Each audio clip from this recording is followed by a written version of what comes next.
Dans un temps immémorial, bien avant les couronnes, avant les temples colossaux et les visages sculptés promis à l'éternité, il n'existait que l'eau et le ciel. Un monde vierge fait de sable sans fin et de songes encore sans nom. Un temps, avant la mémoire des hommes.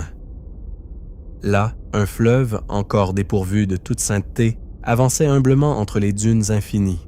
Ce n'était pas une artère sacrée de roi divin, mais seulement une eau fluide, un murmure liquide qui creusait son passage à travers l'immense désert silencieux. Nous étions alors autour de l'an 5000 avant notre ère. À chaque crue, le fleuve déposait derrière lui un voile de terre noire, fertile, sombre, presque magique. Cette terre, bientôt appelée Kemet, allait devenir le berceau de tout ce que nous nommons civilisation. C'était le premier souffle du monde humain. Les premières communautés, de simples villages d'argile dispersés le long des rives, apprirent à lire l'humeur de l'eau. Elles savaient quand elle allait monter, quand elle se retirerait, quand elle offrirait la vie et quand, dans son excès, elle pouvait l'arracher. Le fleuve était tout à la fois calendrier et horloge, chemin et moisson. Il traçait la ligne verte et fragile qui séparait le sable rouge du désert et la terre noire de la vie. Ceux qui s'installèrent sur ses bords appelèrent leur foyer Kemet, la terre noire. Au-delà s'étendait un océan de sable brûlant qui ne connaissait pas de fin. Dans ces premiers jours, avant l'écriture, avant que l'histoire ne se grave, la vie se tissait au bord de l'eau. Au sud, dans le haut Kemet, et au nord, dans le bas Kemet, les hameaux grandirent, devinrent villages, puis foyers de pouvoir rudimentaires. Les morts étaient enterrés face à l'ouest, là où le soleil s'éteint, comme si déjà il pressentait que, derrière l'horizon ardent du désert, commençait le domaine des défunts. Les poteries se couvraient de barques peintes, accompagnant les disparus, peuplées d'animaux réels ou imaginaires, de danses festives dont les noms se sont perdus. Ces symboles, après 7 millénaires, nous parlent encore, chuchotant des croyances qui allaient se cristalliser en un système religieux vaste et raffiné. Même alors, le sacré se devinait dans le quotidien, dans l'ibis annonçant la crue, dans le faucon planant sur la vallée, dans le taureau dont la force ouvrait la terre noire. Peu à peu, de manière inéluctable, les communautés dispersées commencèrent à s'unir. Au sud, là où le fleuve s'encastrait entre des falaises, surgirent des chefs coiffés de la couronne blanche, gouvernant depuis les terres élevées. Au nord, dans l'immense delta, apparurent des seigneurs portant la couronne rouge. 2 couronnes, 2 visions du monde, mais toutes deux nées du même flux sacré. Durant des siècles, ces 2 royaumes vécurent dans une tension constante, parfois alliés par le commerce, parfois ennemis dans la guerre, toujours attentifs l'un à l'autre. Le nord, ouvert et cosmopolite, tournait son regard vers la Méditerranée. Le sud, plus conservateur, gardien des traditions ancestrales, restait attaché à l'origine. Puis vint un nom qui résonnerait comme un tonnerre dans les couloirs de l'histoire, Narmer. Chef du Sud, il fut couronné vers l'an 3100 avant Jésus-Christ et mena une campagne qui changea à jamais le cours du monde. Sur sa palette de victoires, l'un des plus anciens témoignages de l'humanité, on le voit coiffé de la blanche du haut Kemet, frappant ses ennemis, puis de la rouge du bas Kemet, maître des 2 royaumes. Sa conquête n'était pas seulement politique, elle était cosmique. En unissant les 2 terres, Narmer devint l'inédit. Un monarque divin, un dieu vivant incarnant l'harmonie des contraires, portant les 2 couronnes, parlant aux 2 peuples et établissant un principe qui durerait 3000 ans. Un seul territoire, un seul souverain, béni par les forces divines et protégé par l'ordre cosmique qu'il nommait Ma'at. À partir de cet instant, là où les 2 terres se rejoignaient, en un lieu appelé Memphis, naquit la première grande cité d'Égypte. Narmé, désormais nommé Pharaon, la grande maison, y fonda sa capitale. Une ville qui survivrait plus longtemps que Rome, plus longtemps que Babylone, un cœur battant où allait éclore quelque chose d'inouï, une explosion de créativité, d'organisation et de pensée. En quelques générations, ce royaume unifié inventa l'un des premiers systèmes d'écriture du monde. Les hiéroglyphes n'étaient pas de simples signes, mais des gravures sacrées capables de saisir la poésie, la prière, la philosophie. Ils élaborèrent un calendrier fondé sur le cycle des crues et le mouvement des étoiles, 12 mois de 30 jours, auxquels s'ajoutaient 5 jours sacrés, quand l'on disait que les dieux étaient nés. Les premiers pharaons n'étaient pas de simples dirigeants. Ils incarnaient l'équilibre entre ordre et chaos, entre le sauvage et le civilisé, entre la vie et la mort. À leur mort, ils ne s'éteignaient pas. Ils se transformaient, rejoignaient le dieu solaire Ré dans son voyage éternel à travers le ciel. Leur tombe s'élevait, non par vanité, mais par une foi profonde. À Saqqara, près de Memphis, leur monument de pierre et de briques abritait non seulement leur corps, mais aussi tout ce qui leur était nécessaire pour l'éternité. Nourriture, meubles et même serviteurs sacrifiés pour les accompagner. Ces premières dynasties fixèrent les rythmes de la civilisation. Les crues du fleuve, le contrôle du grain, les fêtes qui honoraient les dieux et affirmaient le pouvoir du pharaon. Car le pharaon était Horus vivant et devenait Osiris en mourant. La bureaucratie, pilier de son règne, prit alors forme. Les scribes, formés dans l'art complexe de l'écriture sacrée, devinrent la colonne vertébrale de l'État. Avec l'unification, naquirent non seulement des structures de pouvoir, mais aussi un nouveau sentiment du sacré. Si le pharaon était un dieu vivant, son gouvernement n'était pas simplement terrestre, mais l'expression directe d'une volonté cosmique. Chaque geste, chaque décision, jusque dans la manière de bâtir sa sépulture, résonnait dans l'équilibre de l'univers. Cette idée, puissante et transformatrice, devint le centre de la culture égyptienne. Depuis Memphis, le pharaon régnait sur une terre qui était à la fois pays et symbole. Le Nil, avec son battement immuable, était l'axe du monde. Chaque année, les prêtres des temples, observateurs attentifs des cieux, notaient avec minutie la hauteur des crues. Rien n'était laissé au hasard. Ils apprirent que le fleuve ne répondait pas seulement à la pluie, mais aux étoiles. L'apparition de l'astre. À l'aube, l'étoile Sirius surgissait dans le ciel, annonçant avec une précision presque mystique l'arrivée prochaine des eaux. C'était comme si le ciel et la terre vivaient liés par un pacte éternel. La parole écrite devint sacrée. Les hiéroglyphes, qui n'étaient au départ que de simples images, un oiseau pour un oiseau, une maison pour une maison, se transformèrent en quelque chose de plus profond. Les scribes découvrirent que les symboles pouvaient représenter non seulement des choses, mais aussi des sons, des idées, des concepts abstraits. Ainsi naquit une langue capable de transmettre non seulement des informations pratiques, mais aussi des hymnes, des prières, des récits, une écriture qui donnait forme à l'invisible. Et ces scribes n'étaient tant pas de simples fonctionnaires, ils étaient les gardiens de la mémoire du royaume. Ils consignaient le niveau du Nil, les récoltes, les impôts, les noms et les hauts faits des nobles, mais ils préservaient aussi la sagesse, les valeurs, les idéaux. Dans les écoles rattachées au temple, les apprentis scribes apprenaient que la parole était aussi puissante que l'épée, que parler avec justesse, écrire avec clarté, était une forme de pouvoir. Pendant ce temps, le royaume s'étendait. Les marchands remontèrent le Nil vers la Nubie, rapportant or, ivoire et animaux exotiques. Vers l'est, ils traversaient le Sinaï à la recherche de turquoise et de cuivre. Au nord, ils naviguaient sur la Méditerranée, établissant des contacts avec des civilisations encore balbutiantes. Les dieux se multipliaient et s'organisaient. Ré, le soleil, était le principe suprême, mais Ptah, créateur de Memphis et protecteur des artisans, avait aussi sa place. Thoth, à tête d'ibis, incarnait la sagesse et l'écriture. Hathor, déesse de l'amour et de la musique, apparaissait sous les traits d'une vache couronnée d'étoiles, et au-dessus de tous régnait Maat, non pas seulement une déesse, mais un principe, celui de l'ordre divin, de la vérité, de la justice, de l'équilibre qui séparait la civilisation du chaos. Les fêtes religieuses rythmèrent le temps.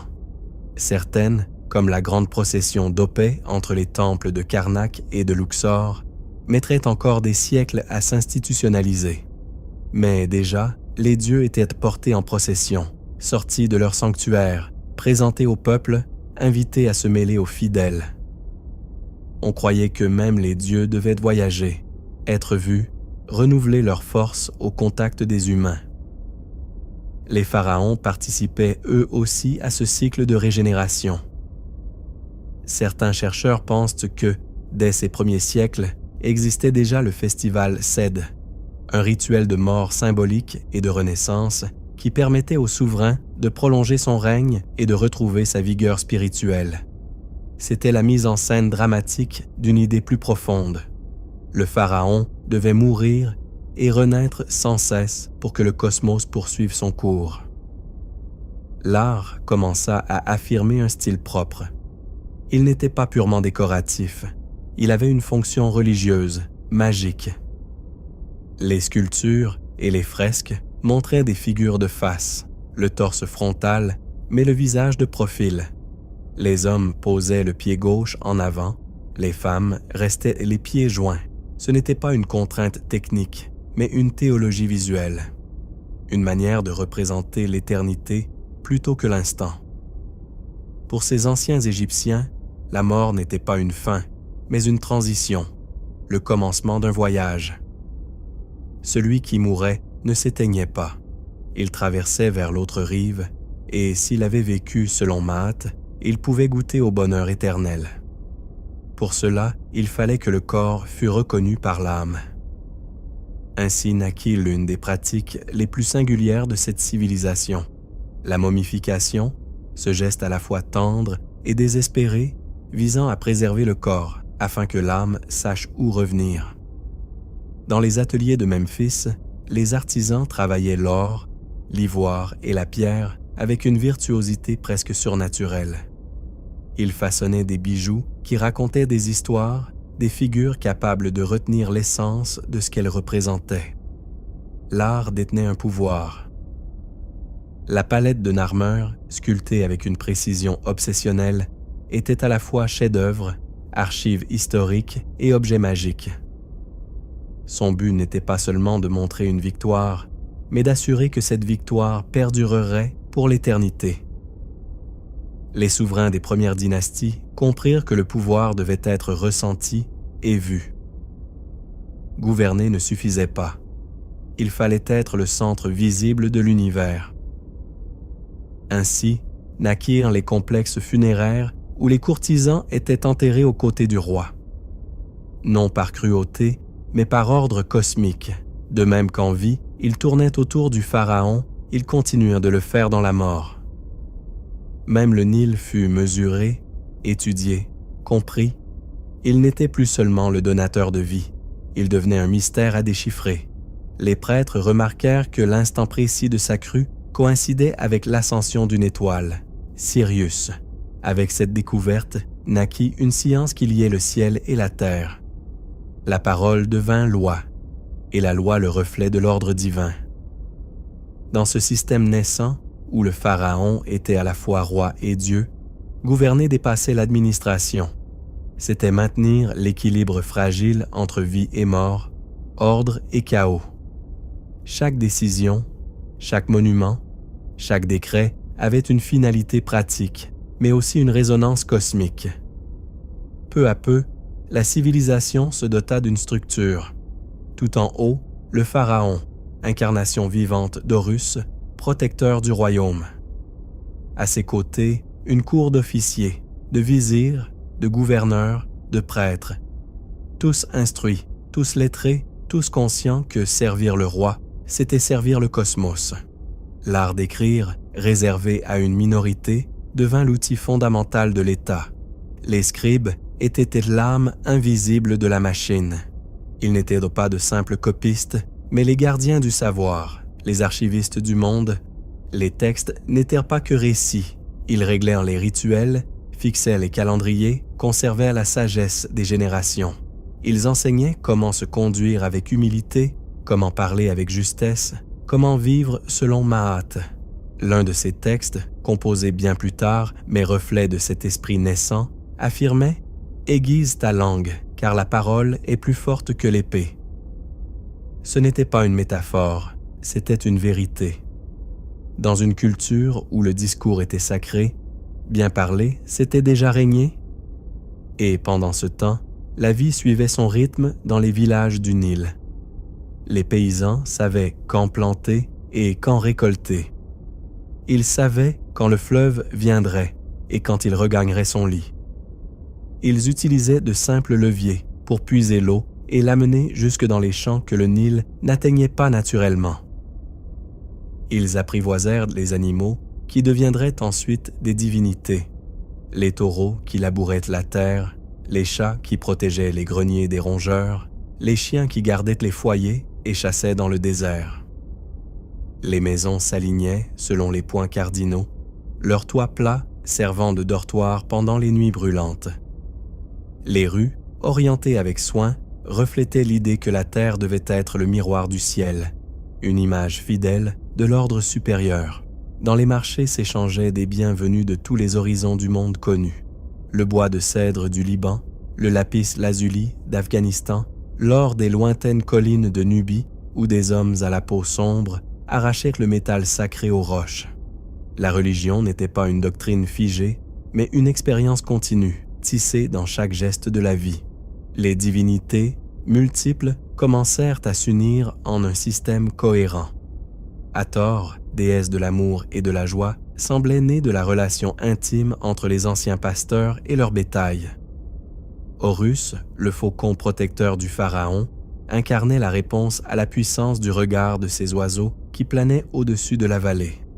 Les dieux des villages, protecteurs locaux, commencèrent à s'intégrer dans un panthéon commun et avec l'unité politique naquit la nécessité d'une unité spirituelle. Les temples, jadis simples lieux de culte, devinrent des centres de pouvoir, de savoir et d'administration. On y formait les prêtres, on y conservait le grain, on y protégeait les archives. À Abydos, là où prenait racine le mythe, les premières tombes royales, simples fosses au départ, évoluèrent peu à peu. Elles furent d'abord revêtues de bois, puis de briques, enfin de pierre. Elles se divisèrent en chambres, entourées de sépultures secondaires, de serviteurs, d'animaux, d'objets précieux, comme si chaque génération cherchait à perfectionner, toujours avec plus d'ambition, le modèle de l'éternité. Les symboles du pouvoir se fixèrent aussi. La double couronne, blanche pour le sud et rouge pour le nord, était l'expression visible de l'unité. Le sceptre et le fléau, hérités des pasteurs et des paysans, rappelaient au peuple « Le roi est votre guide et votre protecteur ». La barbe postiche, attachée par des rubans, liait le souverain aux dieux, toujours représenté avec des visages barbus. L'Uræus, le cobra dressé sur son front, promettait mort aux ennemis et protection aux fidèles. Autour de certaines divinités naquirent des cultes de mystère. Osiris, destiné à mourir, puis à renaître grâce à l'amour d'Isis, son épouse, n'était pas encore central, mais déjà son pouvoir se dessinait. Les récits anciens du cycle végétal, de la fertilité et du renouveau se mêlaient à la fois. L'histoire du dieu assassiné par son frère, démembré puis recomposé, allait devenir le cœur même de la religion égyptienne, un drame éternel entre ordre et chaos, entre mort et résurrection. Le Nil, artère vivante, ne transportait pas seulement des biens, mais aussi des idées. Les routes commerciales menaient vers la Nubie, au-delà de la première cataracte. Les expéditions en revenaient chargées d'or, d'ébène, d'ivoire et d'animaux inconnus. Vers le nord-est, les caravanes traversaient le Sinaï pour chercher cuivre et turquoise. Par la mer, les navires atteignaient Chypre, l'Anatolie, l'Égée. Le royaume n'était plus une île isolée, mais une puissance en réseau. L'administration se complexifia. Les titres se multiplièrent, chef du sceau royal, surintendant du trésor, grand prêtre de Ptah. Les provinces, appelées nomes, étaient gouvernées par des représentants du roi, chacun chargé de lever les impôts, de rendre la justice, de garantir que la machine du royaume ne s'arrête jamais. Pour la première fois dans l'histoire, un véritable appareil d'État professionnel apparut, avec ses départements, ses hiérarchies et ses protocoles. La dynastie s'enracina, et lorsqu'à la fin de la période archaïque, vers l'an 2700 avant Jésus-Christ, s'ouvrit une nouvelle ère. Ce qui demeurait était déjà reconnaissable. Un État unifié, administré par les scribes, défendu par des soldats, guidés par les dieux.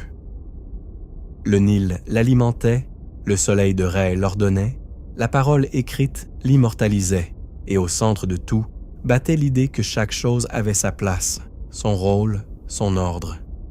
À mesure que les siècles passaient et que la dynastie prospérait, le pouvoir du pharaon s'affirmait non seulement sur la terre, mais aussi dans l'imaginaire collectif de son peuple. Il ne suffisait plus qu'il règne de son vivant, il devait désormais régner après sa mort. Ce besoin de permanence, d'éternité, donna naissance à l'un des développements les plus fascinants de l'histoire humaine, l'architecture funéraire monumentale. Ainsi naquit l'ère des pyramides. Tout commença avec un visionnaire, un homme dont le nom résonne encore comme celui d'un génie ancien, Imhotep, médecin, astronome, prêtre, mais avant tout architecte. Sous le règne de Djoser, autour de l'an 2670 avant Jésus-Christ, Imhotep imagina l'inimaginable. Une tombe qui ne serait pas enfouie, mais qui s'élèverait vers le ciel. Non pas un simple mastaba d'adobe, mais un escalier de pierre, solide et éternel, destiné à porter le pharaon jusqu'au domaine céleste. À Saqqara, face à Memphis, s'éleva sa création. Une pyramide à degrés de 6 niveaux. Ce n'était pas seulement un monument, mais un microcosme. À l'intérieur, des chambres pleines d'offrandes. Tout autour, des cours cérémonielles, de faux temples, des portes symboliques. Chaque élément avait une fonction rituelle, chaque pierre, un sens. Pour la première fois, un homme avait tenté de bâtir l'éternité de ses propres mains. Mais ce qui suivit fut encore plus extraordinaire. La pyramide d'Imhotep déclencha une véritable fièvre constructrice. Chaque successeur voulut la dépasser. Chaque souverain rêva de son propre chemin vers les cieux. La 4e dynastie embrassa cette obsession avec une démesure sans précédent. Snéfrou, premier pharaon de cette lignée, poussa l'architecture à ses limites. À Méidoum, il tenta de transformer une pyramide à degrés en une pyramide lisse. Le résultat fut instable. Son revêtement s'effondra. Loin de se résigner, Snéfrou recommença. À Dashur, il fit ériger la fameuse pyramide rhomboïdale. D'abord construite avec un angle trop aigu, elle menaçait de s'écrouler. Il fit modifier l'inclinaison en cours de chantier, ce qui lui donna sa silhouette unique. Toujours insatisfait, Snéfrou fit bâtir une 3e pyramide, la de rouge, cette fois parfaite, modèle de géométrie et de symétrie ouvrant la voie à l'impossible. Son fils Khéops, que les Grecs appelèrent Chéops, hérita de cet héritage monumental et le transforma en légende. Sur le plateau de Gizeh, il ordonna l'édification de la plus impressionnante structure de toute l'Antiquité, la Grande Pyramide. Pendant plus de 20 années, des dizaines de milliers d'ouvriers, d'artisans et d'architectes déplacèrent des blocs de pierre pouvant peser jusqu'à 15 tonnes. Certains rapportèrent du granit depuis Assouan, à 600 km au sud. D'autres transportèrent le calcaire blanc depuis Toura en traversant le Nil. Le résultat fut prodigieux. Une base de plus de 5 hectares, nivelée avec une précision presque millimétrique. 4 faces parfaitement orientées vers les points cardinaux, une hauteur approchant les 150 mètres, des couloirs secrets, des chambres funéraires, des galeries conduisant tantôt vers l'obscurité, tantôt vers le ciel. Tout était conçu non seulement pour protéger le corps du pharaon, mais aussi pour faciliter son ascension vers le royaume des étoiles impérissables. Mais la pyramide n'était pas seulement une tombe, elle formait le centre d'une véritable cité des morts. Autour d'elle, des temples, des rues processionnelles, de petites pyramides pour les reines, d'autres tombes pour les nobles et les hauts dignitaires. Là, même dans la mort, la vie de cour continuait. Des prêtres accomplissaient chaque jour des offrandes, pain, bière, viande, encens, tout ce qu'il fallait pour nourrir le cas du pharaon dans l'au-delà. Khéops fut suivi par Khéphren qui fit bâtir sa propre pyramide, à peine moins haute, mais placée sur un point plus élevé pour paraître supérieure. À ses côtés, il fit sculpter un gardien mythique, le grand sphinx, corps de lion et visage humain, peut-être le sien. La statue fixait à jamais l'est vers le soleil levant, symbole de vigilance et de puissance. En elle se confondaient l'homme, l'animal et le dieu. Le fils de Khéphren, Mykérinos, éleva la troisième pyramide de Gizeh, plus modeste, mais raffinée, avec une élégance qui compensait sa taille. Son revêtement de granit rose et noir, la précision de ses lignes, la sobriété de son dessin en faisaient un joyau funéraire. Pourtant, l'âge d'or des grandes pyramides touchait à sa fin, car bâtir l'éternité avait un prix. Le coût en ressources humaines, matérielles et temporelles était immense. Si de nombreux récits ont parlé d'esclaves, les preuves archéologiques montrent au contraire que les bâtisseurs étaient des ouvriers spécialisés, bien nourris, soignés et dotés d'une certaine dignité. Les graffitis retrouvés sur les blocs témoignent de leur fierté. Les amis de Khéops, les buveurs de Mykérinos. Ces hommes n'étaient pas des serfs, mais des citoyens construisant la gloire de leur nation. Les pyramides n'étaient pas seulement des prouesses d'ingénierie, elles étaient des moteurs économiques. Elles stimulaient le commerce, l'agriculture, l'artisanat. Les temples funéraires réclamaient nourriture, textiles, parfums. Les villages d'ouvriers nécessitaient chaussures, outils, habitations. L'administration, quant à elle, devait consigner chaque mouvement, chaque sac de grains, chaque journée de travail. Mais même un système aussi puissant finit par se tendre. Peu à peu, les ressources s'épuisèrent, les pluies se firent rares, les greniers se vidèrent. Les nomarques, gouverneurs des provinces, prirent de la force. Le pouvoir central, pourtant sacré, commença à se fissurer. Les pharaons demeuraient divins, mais ils n'étaient pas plus invincibles. La fin de cette ère ne survint pas dans le fracas des armes, mais dans le silence d'une sécheresse. Elle n'arriva ni par l'invasion d'un ennemi, ni par la révolte des sujets, ni par un effondrement brutal, mais par l'échec des eaux. Pendant 7 années consécutives, le Nil ne fit qu'effleurer ses rives. La terre noire, qui durant des millénaires avait incarné la vie, se dessécha et se crevassa comme la peau d'un vieillard. Sans eau, pas de récolte. Sans récolte, pas de pain. Et sans pain, le monde s'écroulait. Les faibles moururent d'abord, les anciens, les enfants. Puis vinrent les plus robustes, les paysans, les bergers.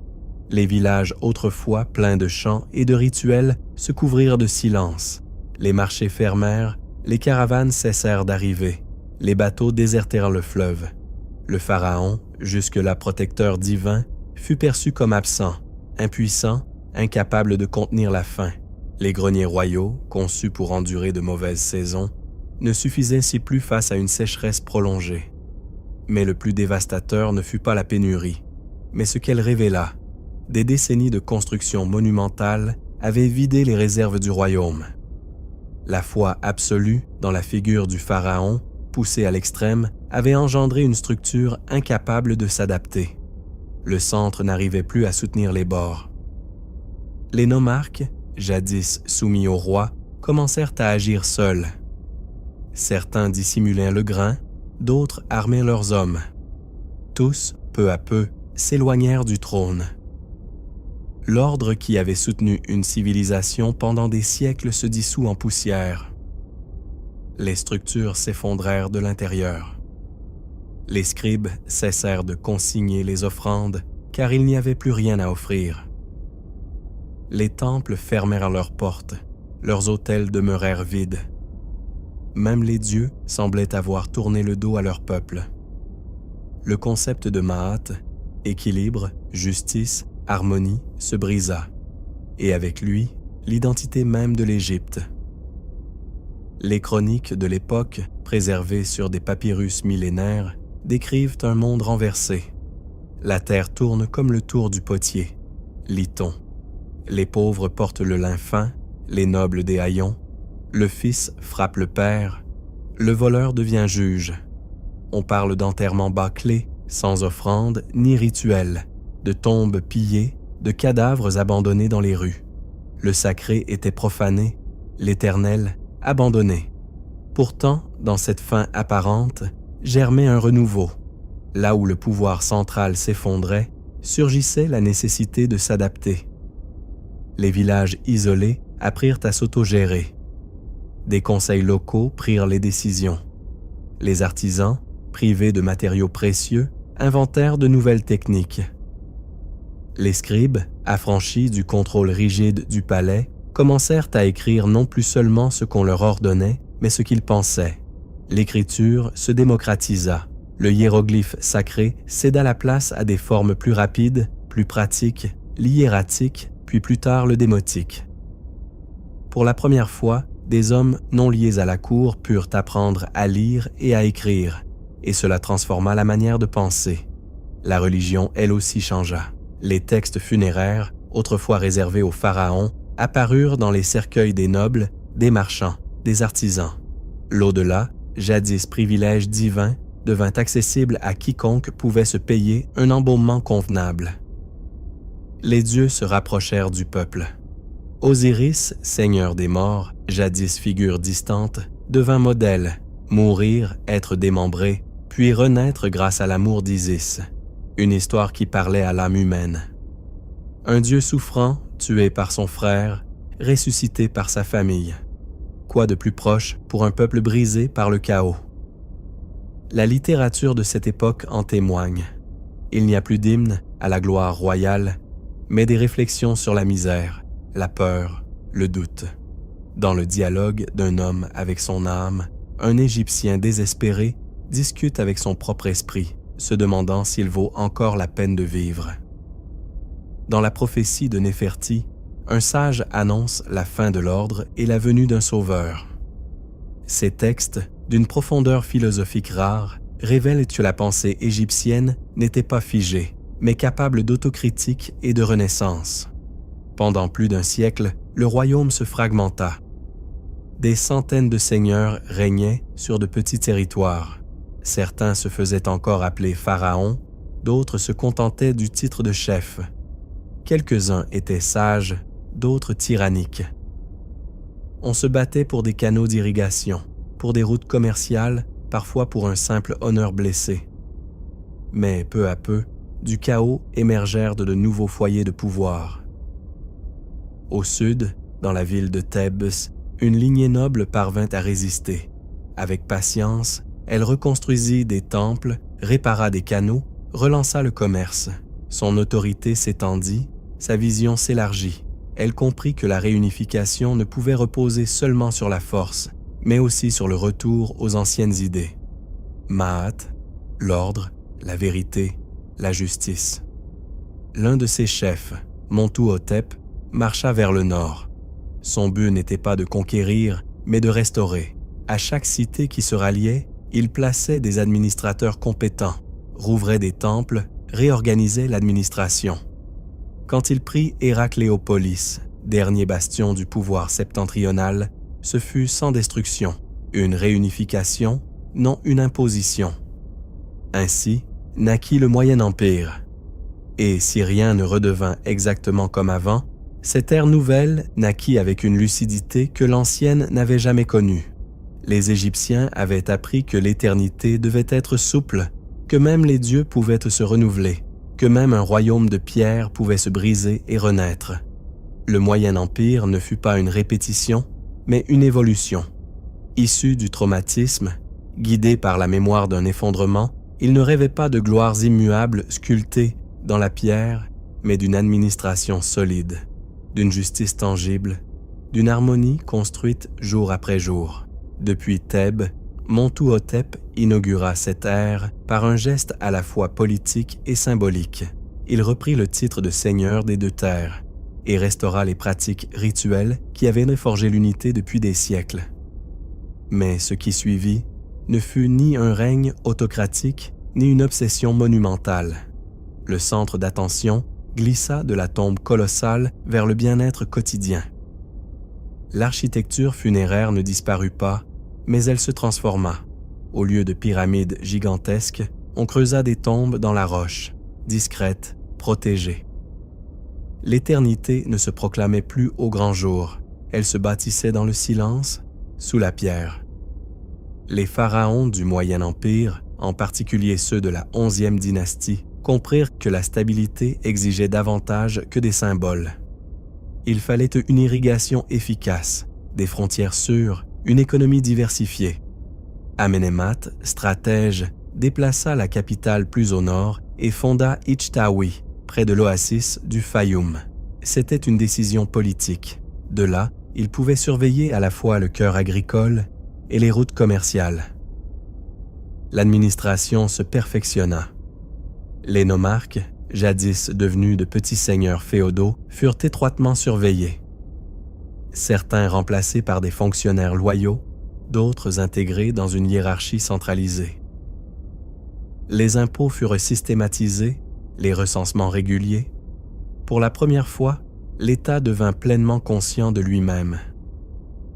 Le pharaon n'était plus seulement un dieu, il était gestionnaire, juge, militaire, diplomate.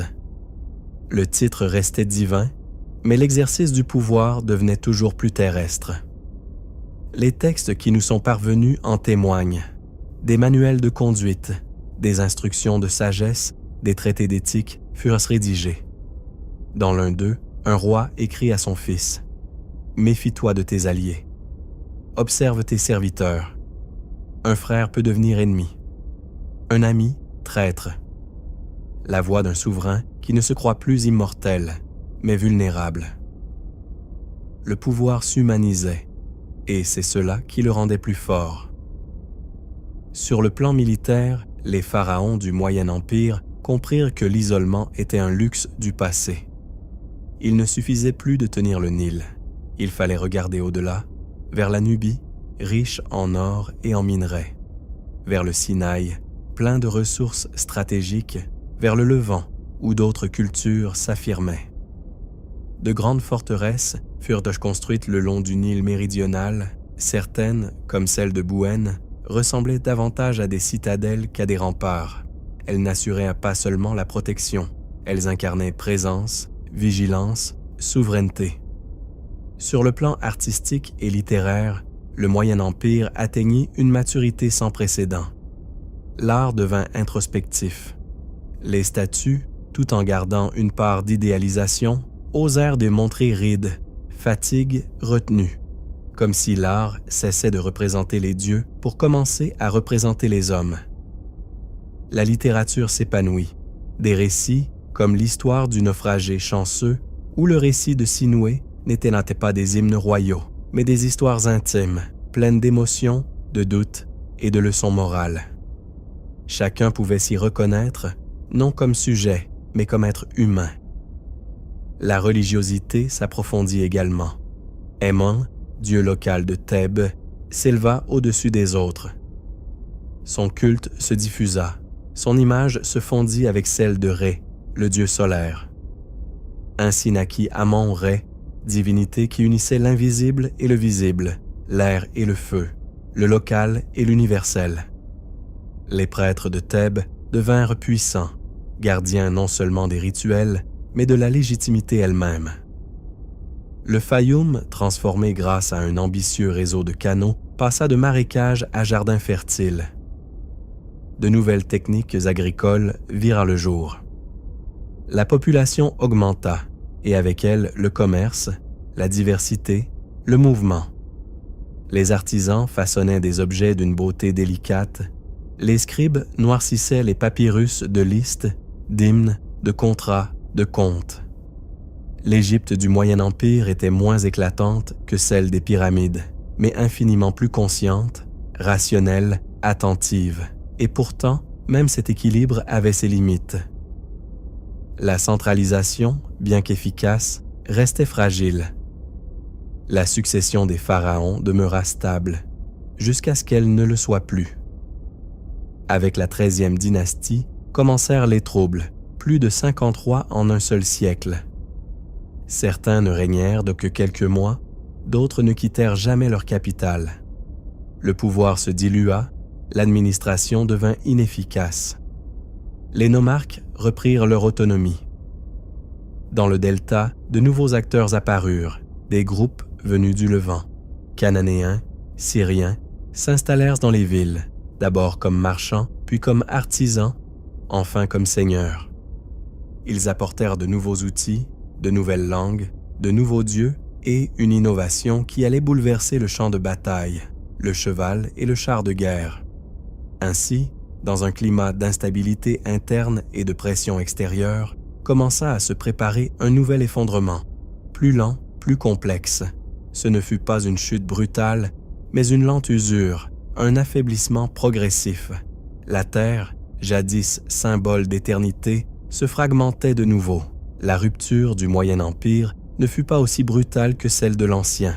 Elle ressemblait plutôt à une flamme vacillante qui s'éteint lentement, ne laissant derrière elle qu'un souffle de fumée. La couronne existait encore, mais son poids n'était plus sacré.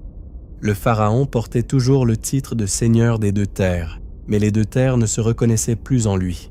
Il régnait sur un patchwork de loyauté dispersée, sur un royaume qui commençait à oublier ce que signifiait vivre sous une seule volonté. Au nord, de nouvelles puissances s'élevaient, parmi elles un groupe étranger qui allait transformer à jamais l'histoire d'Égypte. Ces gens venus de Canaan n'arrivèrent pas comme des envahisseurs violents, mais comme des migrants pragmatiques, commerçants, artisans, mercenaires. Ils s'installèrent dans le delta oriental, surtout dans la cité d'Avaris. Là, pas à pas, ils édifièrent une société parallèle. Ils adoptèrent beaucoup d'aspects de la culture égyptienne, ses dieux, sa langue, son art, mais gardèrent l'essentiel de leur héritage sémitique. Avec eux vint le cheval, et ce fut un bouleversement. Jusque-là, l'Égypte avait vécu au rythme des bœufs, des ânes et des bateaux. Le cheval offrait vitesse, mobilité, supériorité tactique. Avec lui arriva le char de guerre, innovation qui définirait pendant des siècles la suprématie militaire.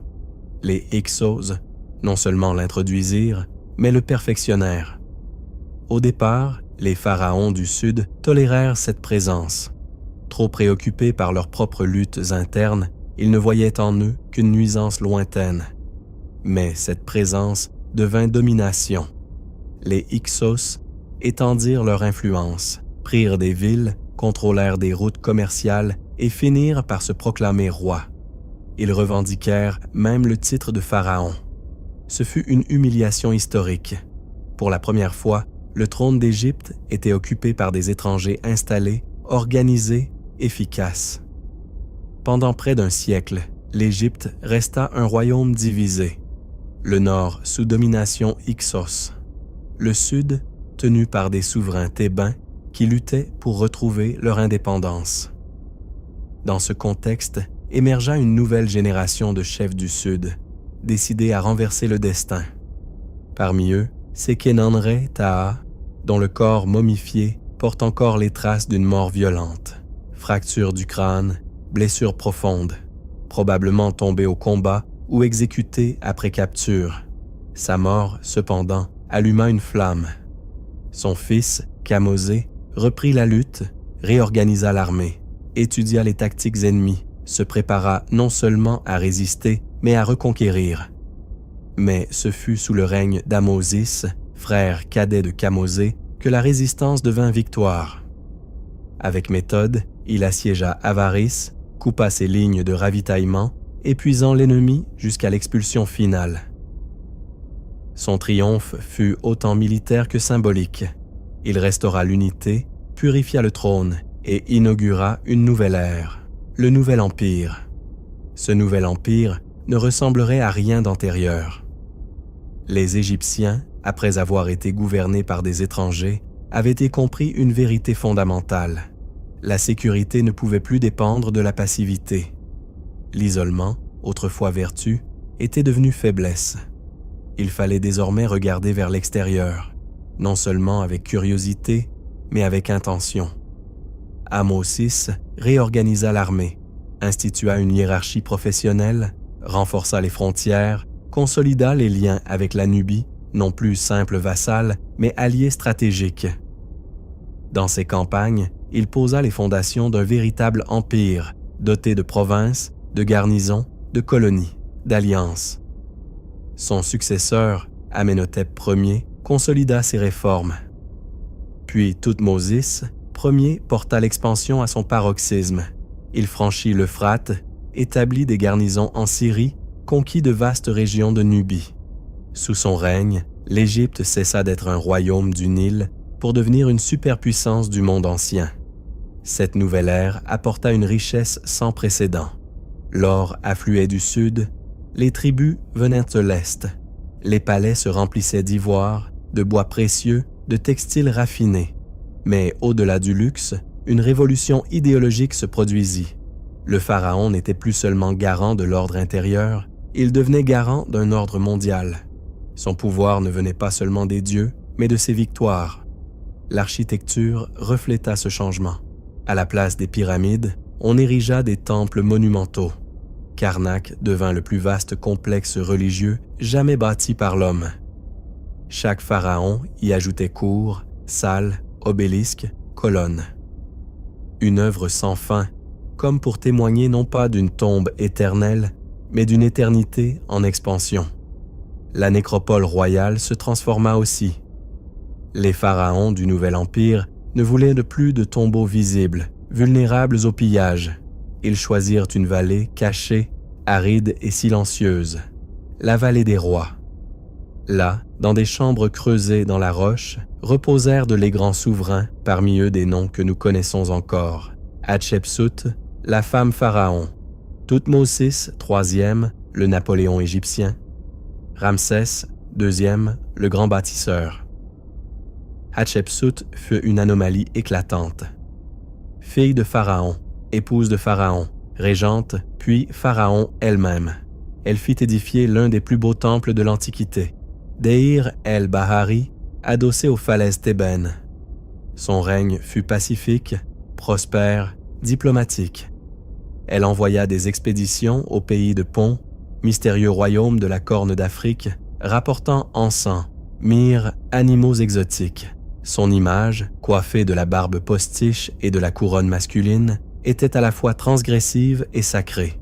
Après elle, Thoutmôsis III relança les conquêtes, mena plus de 15 campagnes, inventa de nouvelles techniques de guerre, construisit des fortifications, imposa des traités. Son règne marqua l'apogée de la puissance égyptienne. Mais même au sommet, de nouvelles tensions s'annonçaient, le contact avec d'autres cultures apportait des idées inédites, dont la plus radicale, le monothéisme. Dans l'éclat du Nouvel Empire, alors que les rois étendaient leurs frontières au-delà du Nil, que les armées marchaient avec cuirasses et lances de bronze, une autre Égypte vivait aussi, celle du quotidien. Non pas celle des obélisques, mais celle des maisons d'adobe, des ateliers de potiers, des marchés où l'on troquait graines, tissus et onguents, car l'Égypte n'était pas seulement un empire de pharaons, elle était aussi un pays d'hommes et de femmes, de pêcheurs, de potiers, de bergers, de boulangers, de nourrices, de chanteurs, d'enfants. La vie d'un Égyptien ordinaire commençait avant l'aube. Le chant des ibis et le murmure du fleuve marquaient le réveil. Les hommes gagnaient les champs, les canaux, les marchés. Les femmes préparaient le pain d'orge, pétri à la main, cuit dans des moules coniques, et veillaient au foyer. Les enfants jouaient avec des figurines d'argile, imitaient les gestes des prêtres, rêvaient de devenir scribes ou artisans du temple. Dans les villes, surtout à Thèbes et à Memphis, les quartiers s'organisaient autour de centres religieux et administratifs. Les ateliers se regroupaient par métier. Ruelles de tanneurs, d'orfèvres, de tisserands, l'odeur des teintures, la fragrance de l'encens, le martèlement du bronze. Tout cela composait le paysage des sens. Le peuple vivait avec une conscience constante du sacré, mais aussi avec un attachement profond à la terre, au travail, au présent. Les fêtes étaient des moments essentiels.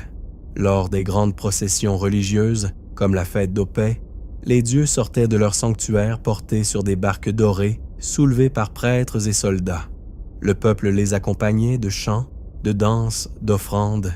Ces instants étaient des ponts. Le divin devenait accessible. On consultait les oracles, on priait pour la santé, la fertilité, la protection.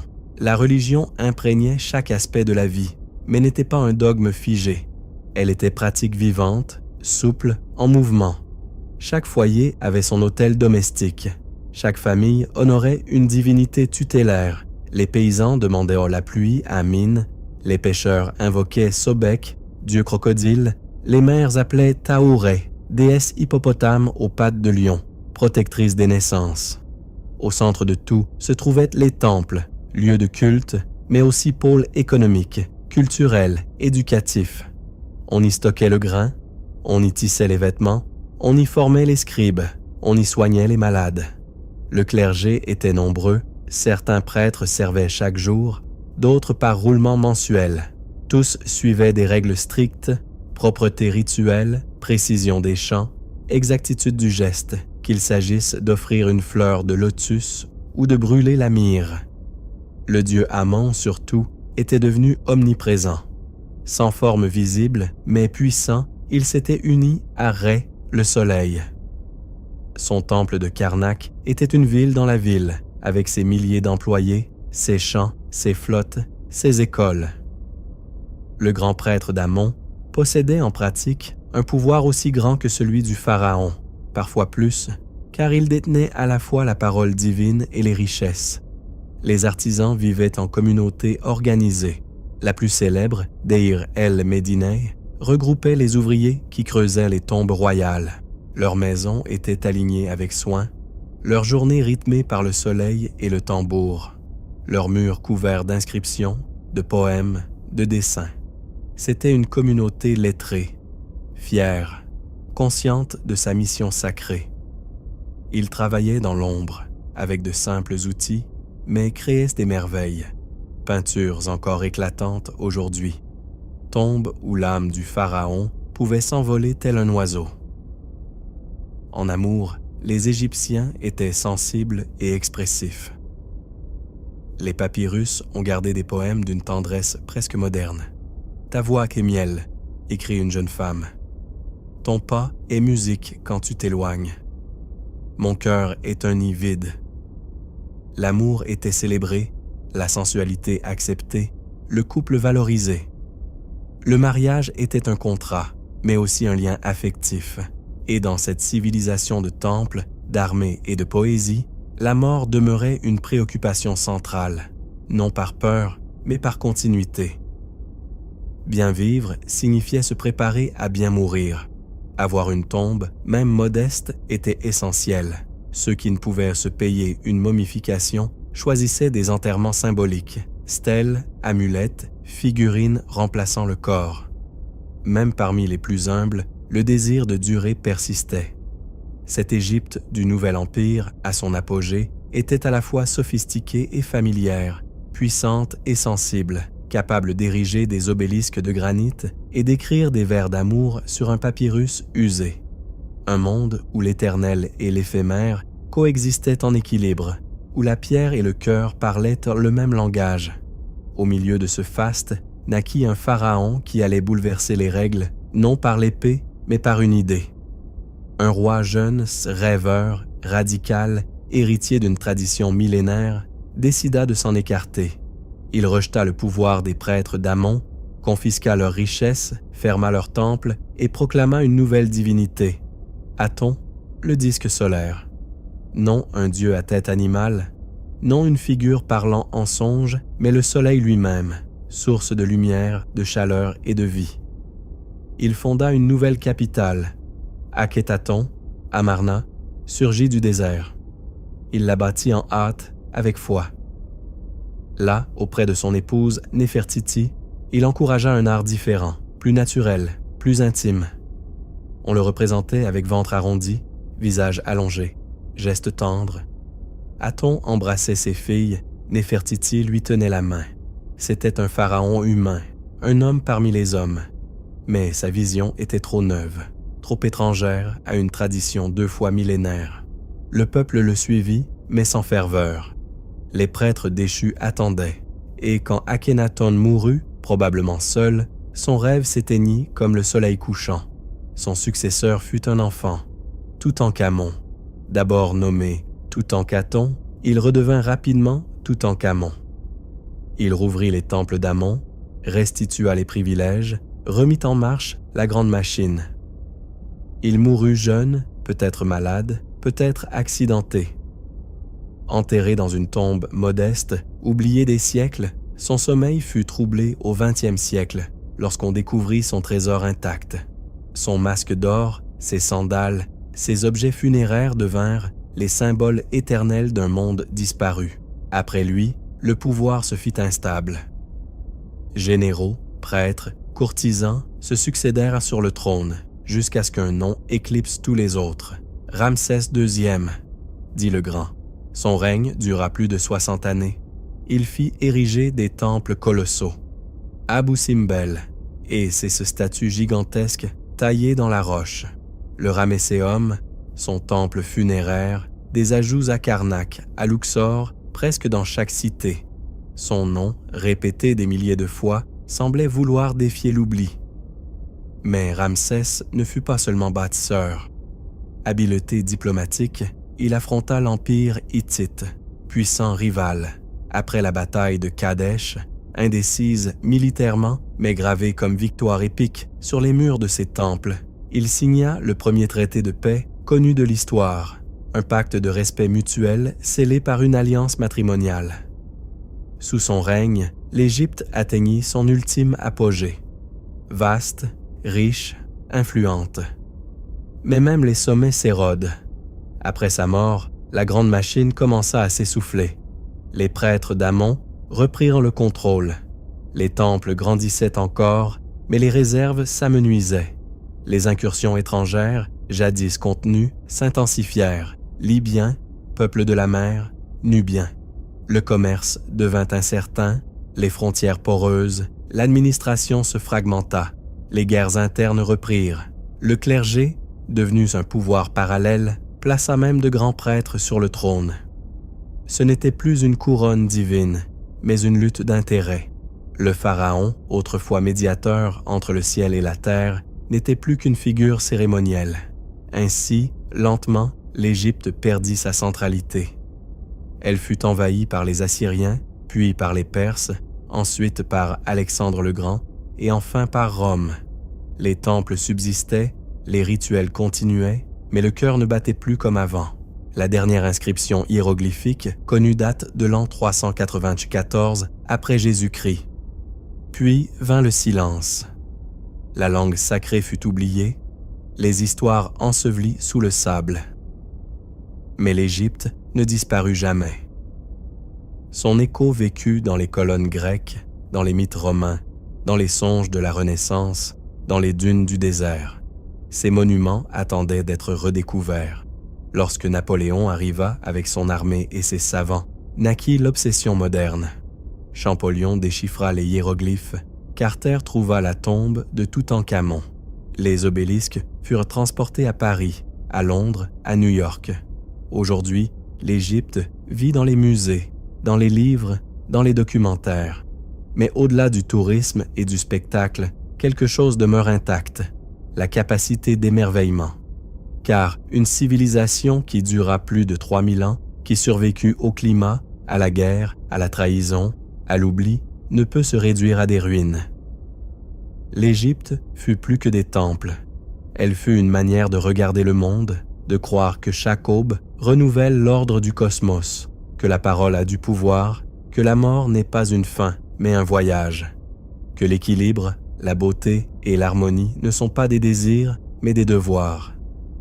Et peut-être est-ce pour cela que, lorsque nous contemplons la figure d'un scribe assis ou le visage serein de Néfertiti, nous ressentons plus que de l'admiration. Nous sentons qu'au plus profond de l'âme humaine, l'Égypte demeure vivante. Quand nous pensons à l'Égypte ancienne, nous rêvons de temples, de momies, de hiéroglyphes. Mais rarement nous nous arrêtons sur un aspect tout aussi fascinant, le travail. Comment les Égyptiens œuvraient-ils au quotidien? Que signifiait pour eux produire, servir, bâtir, car derrière chaque pyramide, chaque tombe, chaque statue, il y eut des mains humaines. Et ces mains, jour après jour, soutenaient l'âme d'une civilisation. Le travail n'était pas une simple obligation, c'était une manière de participer à l'équilibre de l'univers. Selon les textes de sagesse, celui qui œuvre avec ordre fait fleurir la terre. Cette idée, profondément enracinée, transformait même les tâches les plus humbles en actes sacrés. Les paysans, par exemple, ne se contentaient pas de semer. Ils suivaient le rythme du Nil, lisaient l'humidité de la terre, la couleur du ciel, savaient et quand le fleuve annonçait l'abondance ou la ruine. Lors de la crue, ils travaillaient pour l'État, creusant des canaux, édifiant des temples, forgeant dans les ateliers. Puis ils cultivaient leurs propres champs ou ceux de leurs seigneurs. Le grain était de l'or, soigneusement stocké, compté avec rigueur. Il constituait la base du salaire, du commerce, du pouvoir. Les artisans occupaient un rang particulier, ni noble ni commun. Beaucoup travaillaient en équipes organisées par l'État, surtout pour les projets religieux ou funéraires. À Deir el-Médineh, ils vivaient avec leurs familles, recevaient des rations de pain, de bière, de viande. Chaque jour, une escouade descendait vers la vallée des rois. Ils taillaient la pierre, feignaient les scènes de l'au-delà, copiaient les textes sacrés avec de l'encre faite de suie et de minéraux. Le temps était rigoureux. 5 jours de labeur, 1 jour de repos. Les journées commençaient au chant du coq, guidé par le soleil. La chaleur du midi imposait une pause, puis le travail reprenait jusqu'au soir. À la fin du jour, les ouvriers rentraient, partagèrent le pain, racontaient des histoires, gravèrent des messages sur les murs, plaisanteries, plaintes, poèmes, listes de dieux, chansons pour leurs enfants. Des inspecteurs surveillaient les outils, les matériaux, consignaient absence et production.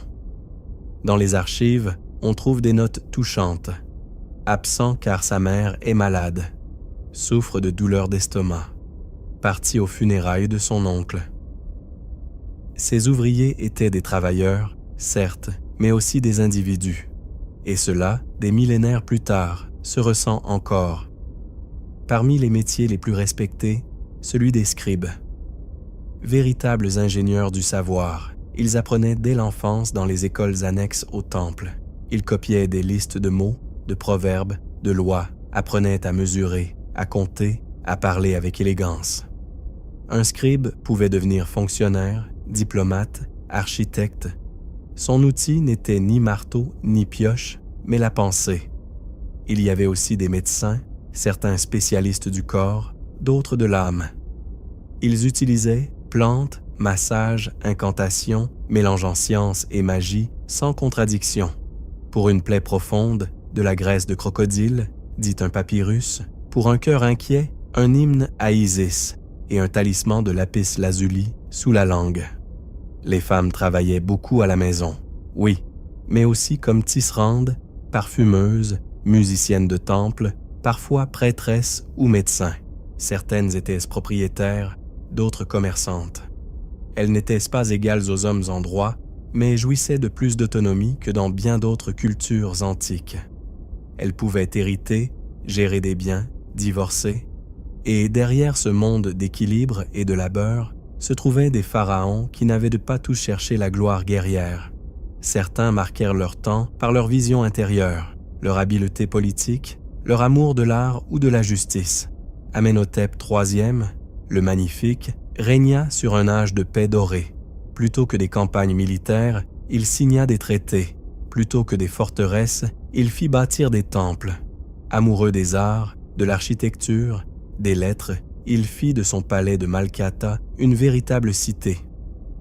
Sa reine Tiyi n'était pas seulement son épouse, mais sa conseillère la plus proche. Un autre nom, moins connu mais essentiel, fut Psamétique Ier. Durant la basse époque, alors que l'Égypte semblait condamnée à la vassalité, il rendit au pays son autonomie face aux Assyriens. Il réunifia le royaume, renforça l'économie, fonda des écoles sacerdotales, rouvrit les routes commerciales avec la Grèce. Sous son règne, l'Égypte redevint pleinement égyptienne. Il faut aussi évoquer Séti Ier, père de Ramsès II. Ses campagnes militaires furent rigoureuses, mais ce qui force encore plus l'admiration, c'est sa dévotion à restaurer les temples anciens. Il parcourut l'Égypte en ordonnant réparation, nouvelles inscriptions, reconstruction d'autels oubliés. Son temple funéraire à Abydos est un joyau. Son intérieur resplendit de bas-reliefs délicats, de listes royales, d'hymnes. C'était un pharaon de mémoire et de respect. Dans les grands chantiers de l'Égypte ancienne, le travail collectif était une symphonie. Des milliers d'hommes agissant comme un seul corps, chacun avec sa tâche précise, chaque geste comptant. Du déplacement d'un bloc de pierre à la récitation d'un chant rituel, tout était réglé, noté, rythmé par la lumière du soleil et le cours du Nil. Pour bâtir une tombe royale, il fallait bien plus que des ouvriers. Il y avait des dessinateurs traçant des plans sur papyrus, des architectes calculant angles et profondeurs, des surveillants organisant les équipes, des cuisiniers nourrissant les travailleurs, des scribes consignant chaque journée, chaque pause, chaque outil employé. Une chaîne invisible, mais ferme. Les inscriptions racontent que certains ouvriers, après leur tâche, chantaient à la pierre pour l'adoucir. D'autres traçaient à la craie les lignes que le ciseau suivrait. Un respect presque mystique entourait l'œuvre. Il ne s'agissait pas seulement d'édifier, mais de préparer une demeure pour l'âme. Et cela rendait le travail sacré. L'éducation était aussi profondément liée au travail. Les enfants doués étaient envoyés aux écoles du temple. Ils y apprenaient à lire, à écrire, mais aussi à penser avec rigueur, à se conduire avec décence, à parler avec élégance. La rhétorique valait autant que le calcul. Savoir compter ne suffisait pas. Il fallait savoir comment présenter ce que l'on comptait. Les manuels scolaires conservés de cette époque montrent des listes de synonymes, des formules de salutation, des métaphores complexes, mais aussi des exercices mathématiques, division de grains, calcul de surface agricole, répartition de rations. L'éducation préparait à servir, non comme esclave, mais comme rouage d'un engrenage qui, bien réglé, assurait la marche du monde selon la loi de Mahat. L'excellence n'était pas un luxe réservé aux nobles, elle était une aspiration universelle. Les artisans recherchèrent la symétrie, les tisserands comptaient les fils comme on récite une prière. Les jardiniers taillaient selon le calendrier lunaire. Chaque détail importait, car en Égypte, bien faire n'était pas seulement une vertu, c'était une responsabilité cosmique. Ainsi, le travail devint un langage. Le scribe qui copiait un texte le faisait avec dévotion. L'ouvrier qui posait une brique pensait à sa durée. Même le meunier qui broyait le grain pour les temples suivait un rythme transmis par des générations. Tout formait une danse millénaire, une façon d'être au monde. La récompense n'était pas seulement matérielle, mais aussi symbolique. Le nom du travailleur pouvait être gravé sur un mur, cité dans une prière. Certains furent même momifiés avec honneur, non pour leur naissance, mais pour leur dévouement, car l'Égypte, dans sa sagesse, savait que l'éternité ne réside pas dans les titres, mais dans l'acte répété avec perfection. Cette idée s'étendait jusqu'aux loisirs. Les jours de repos, les Égyptiens jouaient à des jeux de plateau comme le sonnet, qui figurait le voyage de l'âme dans l'au-delà. Ils dansaient au son des tambours, jouaient de la harpe, racontaient à voix haute des histoires. Beaucoup de ces récits étaient des paraboles sur le travail bien fait, l'astuce, la vertu. Et dans ce quotidien, fait de labeur, il restait place pour rêver. Certains scribes dessinaient, en marge de leurs textes, des oiseaux, des chats, des femmes, des fleurs. Petits gestes d'humanité, comme pour nous dire, depuis les siècles, nous aussi avons ressenti, nous aussi avons ri, nous aussi avons été. Dans les nuits silencieuses au bord du Nil, quand les bœufs reposaient, que le fleuve murmurait et que les lampes à huile vacillaient, les Égyptiens racontèrent des histoires. Ce n'étaient pas de simples contes, mais des fils de sagesse, des symboles enrobés de paroles, des leçons cachées dans l'amusement, des récits qui enseignaient sans contraindre, qui faisaient réfléchir sans imposer et qui duraient plus que la pierre. L'un des plus anciens est celui du paysan éloquent, un humble cultivateur, dépouillé de son grain par un fonctionnaire puissant, fut privé de ses biens et de sa dignité. Au lieu de recourir à la violence, il fit l'impensable, il parla. Il transforma sa plainte en poésie. Durant 9 jours, il se présenta devant juges et nobles, chaque fois avec un discours plus beau, plus aigu, plus difficile à ignorer. « N'est-ce pas le devoir des puissants de rétablir la balance ?» disait-il. « Le grain de la justice n'est-il pas plus précieux que l'or ?» Ces paroles parcoururent le palais comme l'arôme de l'encens. Finalement, le pharaon ordonna justice. Ses biens lui furent ainsi rendus, le corrompu puni, et ses discours conservés sur papyrus, non pour leur contenu, mais pour leur forme. Car ce paysan, par sa voix, avait vaincu le silence du pouvoir. Un autre récit, très aimé, était celui du naufragé chanceux. Un marin raconte comment son navire fut englouti par une tempête. Seul survivant, il atteignit une île où vivait un serpent géant, sage, à la voix douce. Au début, il trembla, mais le serpent ne le dévora pas. Il lui offrit nourriture, l'écouta, puis le laissa repartir. « Retourne vers les tiens, » lui dit-il, « et raconte que j'ai été généreux envers toi. Et quand on t'oubliera, je retournerai au silence. » Un récit simple, mais une leçon profonde. La bonté peut surgir de l'inattendu. La peur n'annonce pas toujours le danger. La gratitude se vit en racontant et en transmettant. On aimait aussi les fables, comme celle de la cobrasse et du rat. L'histoire parlait de ruse et d'arrogance. Le rat, conscient qu'il ne pouvait vaincre la cobra par la force, feignait respect et soumission, la nourrissait, la servait. Peu à peu, il sapait son pouvoir, semant le doute parmi les autres animaux, privant la cobra de ses proies, jusqu'à ce que son venin n'effraie plus. Un jour, quand la cobra se retrouva seule, le rat lui dit « Je ne t'ai pas vaincu par la griffe, mais par le doute. » Une fable sur le pouvoir subtil, sur la manière dont l'influence peut être plus redoutable que la violence directe. Mais tous les récits n'étaient pas des leçons de sagesse. Certains récits n'étaient là que pour amuser, comme l'histoire du crocodile qui voulait voler.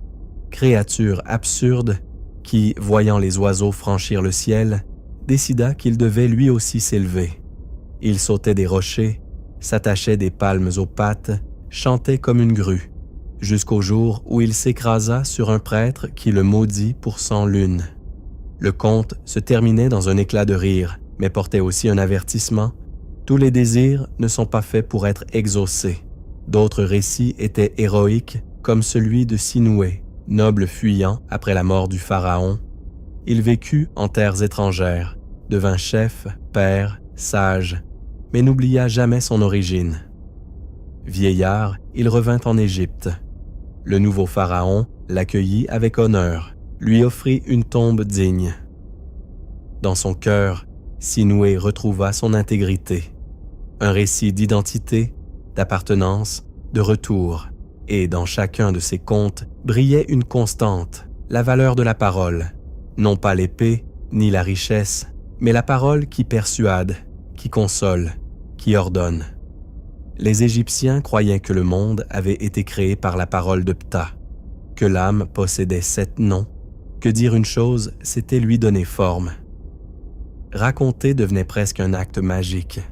Ces histoires se chuchotaient dans le désert, aux enfants pour les endormir, aux adultes pour se souvenir, aux morts pour qu'ils continuent d'écouter. Un récit très ancien circulait parmi scribes et prêtres, l'histoire du fils du paysan et du dieu déguisé. On disait que, dans un village reculé, vivait un enfant à qui sa mère contait chaque soir les récits de Rê, d'Isis, des mystères de l'au-delà. Curieux, rempli de questions, il rencontra un jour, en ramassant du bois, un vieillard perdu.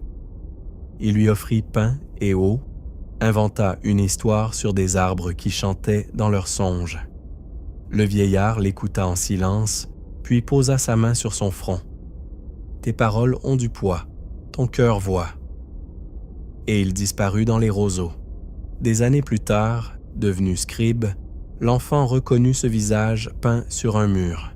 C'était Thoth, dieu de la sagesse. Il comprit alors que la vérité se révèle à celui qui sait écouter avant de parler, à celui qui avance avec humilité. Une autre fable prisée des apprentis était celle du scarabée qui sauva le royaume. À une époque de guerre, un général traître voulut tuer le roi. Mais en traversant le temple, il glissa sur un scarabée monté sur l'autel. Le fracas alerta les gardes qui empêchèrent le crime. Dès lors, le scarabée devint symbole de renaissance et de protection. Képri, le dieu scarabée poussant le soleil comme une boule, fut encore plus honoré.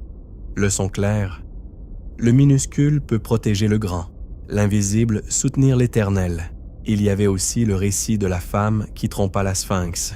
Voyageuse solitaire arrivée dans une cité antique, elle fit face à la statue de lion au visage humain qui posait une énigme impossible à chaque visiteur. Qui échouait restait prisonnier du désert. Mais elle, au lieu de répondre, posa une contre-question. Quelle question poserais-tu si tu ne savais pas qui tu es? La sphinx, déconcertée, garda le silence pour la première fois depuis des siècles et la laissa passer. Un récit d'astuce, certes, mais surtout d'identité, car en Égypte, savoir qui l'on est importait plus que donner la bonne réponse. Les contes parlaient aussi de l'au-delà, comme celui de la balance des morts. Une âme orgueilleuse se présente devant Osiris et dit « J'ai été juste, j'ai été généreux ». Mais son cœur, pesé, s'abat plus vite que la plume de Maat. Osiris demande « As-tu dit la vérité ou seulement répété ce que l'on t'a appris ?» La leçon était claire, la justice ne s'apprend pas par mémoire, mais par vie vécue. Et il y avait l'histoire de la fleur qui ne se fane pas, récit offert aux malades, aux vieillards, aux endeuillés. On disait que, dans le jardin de l'autre monde, les dieux cultivaient une fleur immortelle, parfumée comme l'enfance, éclatante comme le crépuscule. Ceux qui avaient vécu dans la vérité et la joie pouvaient la respirer pour l'éternité. Non pas promesse de récompense, mais consolation. L'âme qui a aimé continue de fleurir au-delà du temps. Ces récits se transmettaient sans fin, parfois transformés, parfois mêlés, mais toujours respectés. Car raconter n'était pas divertir, c'était rappeler. C'était garder vivant ce que les papyrus ne pouvaient contenir, l'esprit du peuple. Ainsi, nuit après nuit, les histoires franchissaient les générations. Nulle tombe ne peut les enfermer, nulle statue ne peut les figer, mais elles demeurent dans le souffle du vent du désert, dans l'ombre des temples, dans l'âme collective d'une civilisation qui savait que raconter, c'est résister à l'oubli. Parmi les plus anciens contes transmis au cœur du Nil, les sages en chérissaient un avec solennité, le jugement du scribe menteur. On disait qu'un scribe, fier de son savoir, falsifia un registre d'impôts pour favoriser son frère. Il changea des chiffres, omit des noms, manipula des comptes. Au début, nul ne s'en aperçut. Mais un vieux paysan, illettré, vint avec son sac d'orge. « Mon nom n'est pas inscrit, mais j'ai travaillé tout autant. » Le scribe se moqua. Sans nom, pas de justice. Cette nuit-là, il rêva d'un ibis blanc. L'oiseau l'emmena devant Thoth, dieu de l'écriture, qui lui montra tous les noms effacés et demanda « Pourquoi ta main nie-t-elle ce que ton cœur sait ?» À son réveil, le scribe avoua sa faute, renonça à sa charge et passa le reste de sa vie à enseigner la lecture aux enfants pauvres. Le conte se terminait ainsi. L'encre de l'erreur peut s'effacer, mais seulement si l'âme reconnaît la tâche. Un autre récit, très aimé des prêtres, était celui de la pierre qui se souvenait. On disait qu'un jeune sculpteur taillait une statue d'Osiris avec ferveur, mais chaque nuit, une fissure réapparaissait sur le torse. Il réparait, polissait, et à l'aube, la fissure renaissait. Désespéré, il parla à la pierre. Cette nuit-là, elle lui répondit en songe. « Ce n'est pas malédiction, mais mémoire. Ici mourut un innocent il y a 1000 ans. Tant que son nom ne sera pas dit, nulle forme ne sera parfaite. » Le jeune homme chercha, interrogea des anciens, consulta des papyrus. Enfin, il retrouva le nom d'un enfant oublié, mort sans sépulture. Il l'inscrivit à la base de la statue et la fissure disparut. Le temple la conserva durant des siècles et l'on pouvait lire au socle tout ce qui est nommé vie. Un récit sur la mémoire et sur ce que nous oublions qui continue de nous parler à travers la pierre. Il existait aussi des contes très brefs, presque comme des haïkus égyptiens, tel celui de la gazelle blessée qui voulut traverser le Nil. Elle ne savait pas nager. Un hippopotame l'observa. Elle ne demanda rien. Il n'offrit rien. Et pourtant, à l'aube, la gazelle était de l'autre côté, seule, vivante. Personne ne sut comment. Le récit concluait. Parfois, le fleuve ne met pas ta force à l'épreuve, mais ta foi. Les Égyptiens aimaient aussi explorer l'inattendu, comme dans l'histoire du voleur du temple. Un homme, des années durant, dérobait de petites offrandes, une fleur, un fruit, un anneau de cuivre. Il ne fut jamais pris, jusqu'au jour où il revint tout déposer sur l'autel. « Pourquoi viens-tu maintenant » demanda le prêtre. « Parce que j'ai cherché l'or et j'ai trouvé la paix, mais la paix ne se garde pas dans la maison d'autrui. » On lui accorda le pardon. On le fit gardien du sanctuaire et plus jamais une offrande ne disparut. Une leçon de rédemption, de transformation intérieure. Aux jeunes mariés, on contait l'histoire des 2 arbres. Une acacia et un palmier grandissaient côte à côte. L'acacia, robuste, résistait au vent. Le palmier, souple, suivait le soleil. Ils se disputaient souvent. Mais lors de la sécheresse, le palmier protégea les racines de l'acacia. Lors de la tempête, l'acacia soutint le palmier. Au printemps, leurs branches s'entrelacèrent. Le jardinier dit « Séparés, ils sont beaux. Unis, ils sont sages. » Ces histoires n'avaient pas besoin d'explication. On les contait et recontait. Elles vivaient dans les cours, sur les barques, au coin des temples. Elles ne parlaient pas de rois ni de bataille, mais de l'âme, et c'est ce qui les rendait immortels. Au cœur du temple d'Esna, les initiés murmuraient l'histoire du jardinier du dieu absent. Pendant 30 années, un homme arrosait chaque jour les jardins d'un sanctuaire vide, sans statue, sans culte. On lui demandait pourquoi. Il répondait « La terre n'attend pas le Dieu pour fleurir. Elle fleurit car elle sait qu'un jour il reviendra. » Et un jour, sans prévenir, un prêtre arriva du sud portant l'image perdue de Khnum. Devant les jardins luxuriants, il dit « Voici un lieu digne pour un Dieu qui revient. » Le jardinier fut nommé sage du temple. Un conte sur la foi sans condition, sur l'acte juste même sans témoin. On racontait aussi l'histoire de la voix de la momie muette. Un jeune apprenti embaumeur entendait chaque nuit un murmure dans la salle des bandelettes. Il pensait à une illusion, née des parfums de myrrhe et de résine. Mais un soir, en touchant la poitrine d'une ancienne momie, il entendit clairement « Mon corps est en paix, mais mon histoire est incomplète. » Intrigué, le jeune homme chercha et découvrit que cet homme avait été un bâtisseur trahi, accusé d'un effondrement. L'apprenti plaça un papyrus à ses côtés, révélant la vérité. Dès lors, plus aucun murmure ne revint. Leçon claire, Même les morts réclament justice, et restaurer la vérité est un devoir éternel. Une fable populaire était celle du poisson qui parlait en songe. Un humble pêcheur captura un poisson doré. La créature dit « Si tu me rends au fleuve, chaque nuit je te livrerai un secret en rêve. » Le pêcheur accepta. Durant 30 nuits, il apprit ce que nul ne savait, les routes des étoiles, le cycle des crues, les noms des vents. Mais le village se moquait de lui. On disait qu'il parlait seul. La 31e nuit, las du mépris, il refusa le don. Jamais plus il ne rêva. Pourtant, chaque fois qu'il voyait le fleuve, il souriait. Certains savoirs ne se crient pas, ils se portent en silence. Il existait aussi des récits empreints d'humour, comme celui de la prêtresse et du scorpion. Une vieille femme, sage, devait traverser le désert pour offrir un présent à Sekhmet. Mais un scorpion barrait la route. Au lieu de fuir, elle lui tendit une coupe d'albâtre remplie de vin. Le scorpion, méfiant, but et s'endormit. Elle passa tranquillement, déposa son offrande et au retour lui dit « Tout ce qui est doux n'empoisonne pas, et tout ce qui est venimeux n'a pas à piquer. » Un conte narré avec rire, mais aussi avec respect pour l'astuce tranquille, pour la force de la douceur.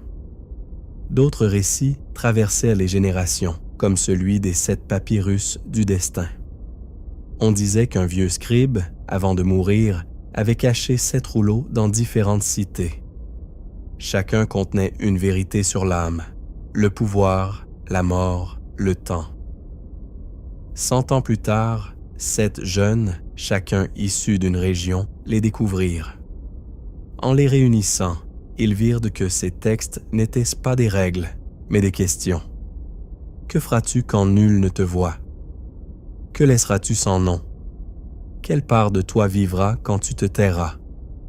Il n'y avait pas de réponse unique. Mais ceux qui les cherchaient vivaient avec plus d'attention. Dans les derniers jours du Nouvel Empire, alors que l'or manquait et que les temples se couvraient de poussière, circulait l'histoire du pharaon qui oublia son nom. On disait qu'un jeune roi, obsédé par son héritage, fit graver son nom sur 1000 obélisques, le fit tailler dans les montagnes, l'inscrire sur chaque statue, mais jamais il n'écoutait son peuple, jamais il n'apprenait des sages. À sa mort, tous les rituels furent accomplis. Mais au moment d'ouvrir les portes de l'au-delà, nul ne se souvenait de son nom. Gravé dans la pierre, oui, mais absent des cœurs. Son âme resta piégée entre 2 mondes. Le conte concluait par une phrase redoutée. « Tu ne vivras que tant que l'on se souviendra de toi avec amour, non avec crainte. » Il y avait aussi l'histoire de la larme du faucon. Horus, dieu faucon, survolant la terre après une bataille, vit un champ abandonné, une mère en pleurs, un enfant fiévreux. Il versa une seule larme. Là où elle tomba, naquit une fleur bleue, dont le parfum apaisait la douleur. Depuis, on dit que les justes actes des dieux ne tombent pas dans les temples, mais dans la souffrance anonyme. Un récit pour les temps durs, pour les sécheresses, pour les nuits sans réponse. Et il existait une fable très ancienne, celle de la balance vide. Une vieille femme, sans enfant, sans époux, sans tombe payée, mourut dans la solitude. Son âme se présenta au jugement. Elle n'avait ni amulette, ni formule, ni témoin. Pourtant, son cœur pesa moins que la plume. Osiris lui demanda « Comment as-tu fait ?» Elle répondit « J'ai peu parlé. J'ai beaucoup travaillé. » Elle répondit « J'ai aidé celui qui avait faim. » Alors le tribunal sacré s'inclina et on l'accueillit par des chants.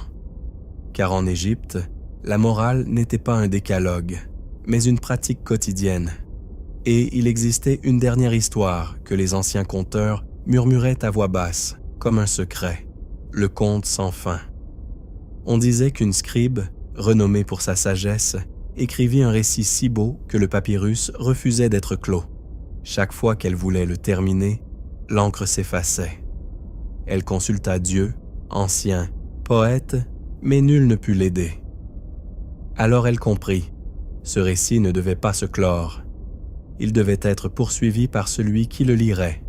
Elle ajouta une ultime ligne. « Et maintenant, c'est toi qui décides de la suite. » Ce conte fut lu dans les temples, sur les marchés, jusque dans les tombes. Chaque lecteur ajoutait une phrase, un désir, une vision. Ainsi, l'histoire s'agrandit, se ramifia, devint un fleuve invisible comme l'Égypte elle-même, un récit qui ne meurt pas, mais se transforme, qui continue de parler avec une voix antique dans chaque rêve, chaque symbole, chaque silence. Après des heures passées à écouter ces récits, beaucoup se demandaient comment les Égyptiens avaient-ils accompli tant de choses? Comment avaient-ils élevé des temples qui défient encore le temps? Comment savaient-ils quand semer, comment mesurer le monde? La réponse ne résidait pas seulement dans les mythes, mais aussi dans leur science. Une science silencieuse, empirique, précise, née de l'observation, nourrie par l'expérience, perfectionnée au fil des siècles. Dès l'origine, les Égyptiens avaient compris que vivre avec le Nil exigeait de le comprendre. Il ne suffisait pas de l'adorer comme un dieu. Il fallait prévoir ses crues, mesurer ses rythmes. C'est pourquoi ils développèrent l'un des premiers systèmes d'hydrologie empirique. Ils inventèrent le nilomètre, une échelle gravée dans la pierre pour mesurer le niveau de l'eau. Si l'eau montait trop haut, l'inondation menaçait. Si elle ne montait pas assez, la famine arrivait. Grâce à cet instrument, ils pouvaient ajuster un pot, organiser récoltes, prévenir les crises. L'observation du fleuve les conduisit à lever les yeux vers le ciel. Nil et firmament étaient stillés. Les étoiles marquaient des cycles. Chaque année, quand Sirius, Sobdet, réapparaissait à l'aube, ils savaient que la crue approchait. C'était leur calendrier naturel. À partir de ce signe, ils divisèrent l'année en 12 mois de 30 jours, plus 5 jours de fête.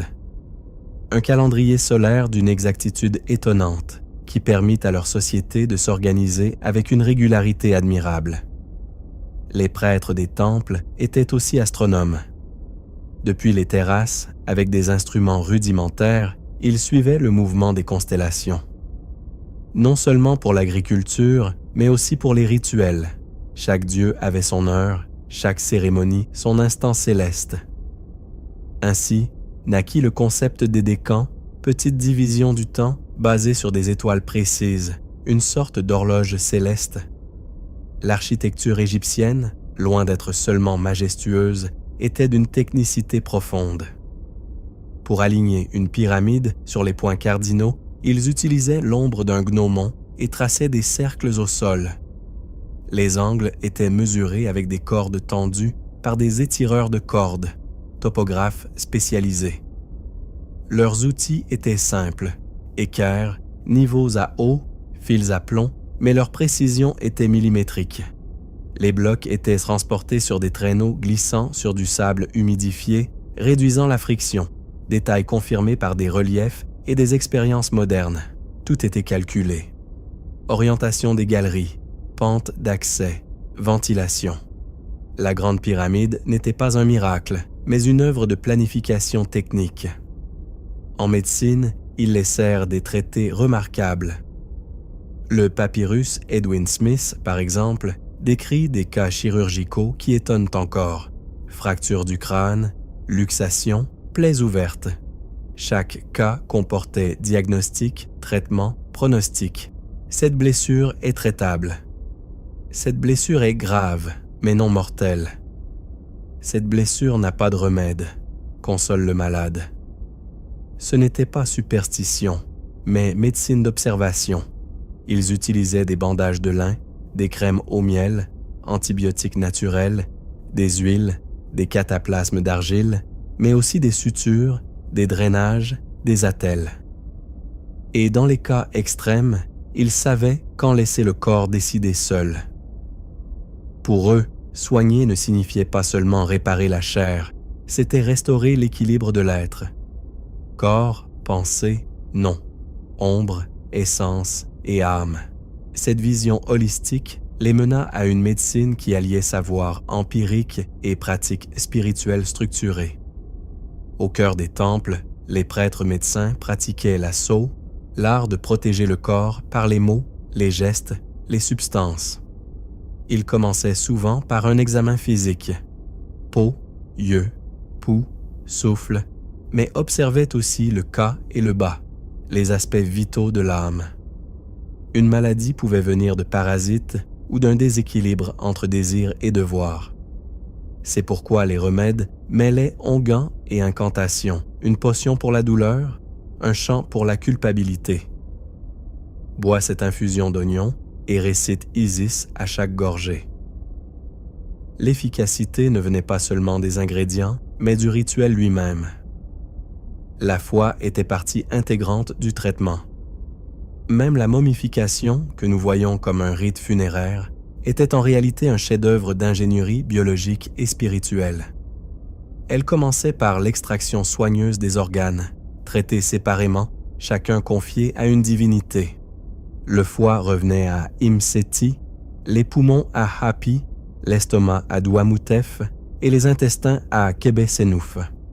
On les déposait dans des vases canopes scellés de formules protectrices.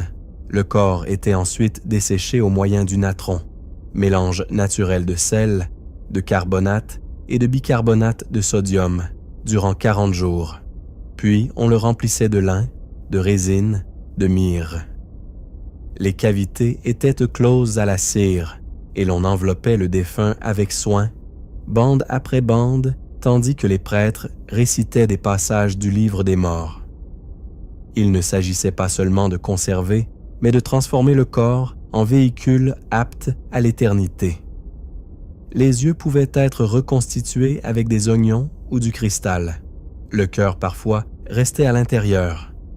D'autres fois, on le remplaçait par un scarabée sacré. La science de ce processus empêchait la décomposition, mais elle créait aussi une seconde peau, une armure pour l'éternité. Ce savoir n'était pas secret, mais sacré. Seuls les initiés pouvaient l'appliquer, et ils ne le faisaient pas avec froideur, mais avec révérence. Chaque momie était un voyageur, chaque tombe une carte. Car les Égyptiens percevaient le lien entre corps et cosmos avec une étonnante acuité. Ils savaient que le corps humain obéissait à des proportions que l'on retrouvait dans l'architecture, que le cœur battait selon un rythme semblable au pouls du Nil, que le souffle devait circuler comme le vent du désert. Dans leur temple, chaque mesure reflétait l'humain. Soigner le corps, c'était en vérité l'accorder à l'univers. Au-delà de la médecine, les Égyptiens explorèrent des formes de savoir que nous appellerions aujourd'hui proto-scientifiques. L'un des plus mystérieux fut l'étude de la lumière. Les sanctuaires étaient conçus pour que le soleil n'y pénètre qu'en des jours précis de l'année, éclairant des statues ou des autels déterminés. À Abou Simbel, par exemple, 2 fois par an, les rayons solaires atteignent l'intérieur du sanctuaire et illuminent 3 des 4 statues, laissant la 4e, celle du dieu des ténèbres, dans l'ombre. Ce n'était pas le fruit du hasard, mais d'une précision astronomique et architecturale. Il comprenait aussi l'acoustique. Au temple de Karnak, certaines salles résonnent avec une clarté troublante. À Saqqara, des couloirs portent un murmure jusqu'à l'autre extrémité sans qu'il perde de sa force. Ces effets servaient au rituel. Une voix amplifiée devenait la voix d'un dieu. Le son se faisait présence. Les textes alchimiques égyptiens, plus tard traduits par les Grecs, parlaient de l'art de la transformation. Bien que certains l'associent à la transmutation des métaux en or, en Égypte, cette idée était surtout symbolique. Transformer le dense en pur, l'imparfait en éternel. L'or représentait l'état de l'âme en harmonie. Mais ils avaient aussi des techniques réelles, raffinage des minerais, pigments durables, cosmétiques stables, alliage résistant. Le fameux kohl, maquillage noir qui cerclait les yeux, n'était pas seulement esthétique, il avait des propriétés antibactériennes et protégeait du soleil. Ces formules se transmettaient par des scribes spécialisés, conservées comme des recettes médicinales et rituelles. Et dans l'architecture, leur savoir atteignait une maîtrise énergétique. Les temples n'étaient pas bâtis au hasard, on choisissait des lieux où l'énergie naturelle du sous-sol, la course solaire et l'orientation stellaire coïncidaient. La distribution intérieure des sanctuaires obéissait à des schémas de géométrie sacrée. On passait du profane au sacré, du visible à l'invisible, dans une progression harmonieuse. Pour eux, la pierre avait mémoire, elle absorbait son, lumière, intention. C'est pourquoi les murs étaient couverts de hiéroglyphes, non pour décorer mais pour activer. Chaque symbole était une formule vivante. Même la couleur avait fonction. Le bleu pour l'immortalité, le vert pour la régénération, l'or non seulement comme métal, mais comme éclat solaire. Les pigments étaient conçus avec une précision qui les rendait résistants au temps, au vent, à la chaleur.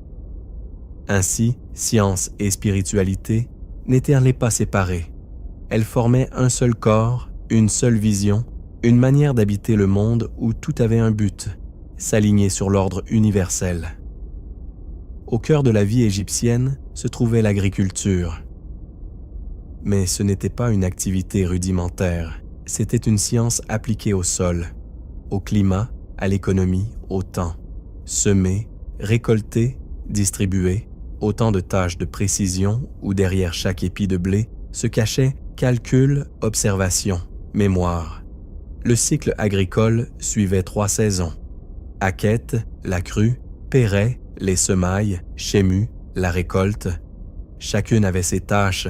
Les champs étaient délimités de cordelettes, les sillons mesurés au bâton, les semences comptées dans des jarres d'argile. Les paysans connaissaient les sols, les parasites, les cycles lunaires. L'eau, source de vie, exigeait un contrôle minutieux. On développa des systèmes de canaux, barrages, bassins, et l'on utilisa des mécanismes simples comme le chadouf, levier à contrepoids pour élever l'eau, si efficace que son principe perdure aujourd'hui. La terre était nivelée grâce au niveau d'eau en forme de A, permettant d'aménager terrasses et plaines agricoles. Chaque parcelle était précisément tracée, et les scribes enregistrèrent la production de chaque famille. Non comme contrôle tyrannique, mais comme garantie de justice. Qui travaillait bien était récompensé, qui perdait sa récolte par malchance recevait l'aide du temple. La fermentation était un savoir commun, presque une science de transformation. On brassait la bière, boisson du peuple, en contrôlant durée, chaleur, ingrédients. Le pain existait en centaines de formes. Les fours étaient de collectifs et les excédents servaient d'offrandes ou de monnaie d'échange. À la maison, les femmes étaient scientifiques sans titre. Elles mélangeaient herbes pour apaiser la fièvre, utilisaient résine comme conservateur, composaient parfums subtils. Les onguents de lotus, de lys ou d'encens reposaient sur des bases chimiques stables. Ce n'étaient pas des improvisations, mais des formules transmises durant des siècles. Même le tissage et la teinture relevaient de la science appliquée. Les teintures provenaient de plantes comme l'indigo, la garance, le bois de campèche. Les techniques de filage exigeaient torsion maîtrisée, tension constante, calcul de symétrie. Ce n'était pas seulement esthétique, c'était la symétrie comme reflet de l'équilibre cosmique. Ainsi, la vie quotidienne était imprégnée de science, non abstraite mais pratique, science en action au service de l'humain. Le savoir égyptien ne disparut pas avec le dernier pharaon. Il circula. Il se transmit à d'autres cultures, voyagea dans des manuscrits, des monuments, des récits.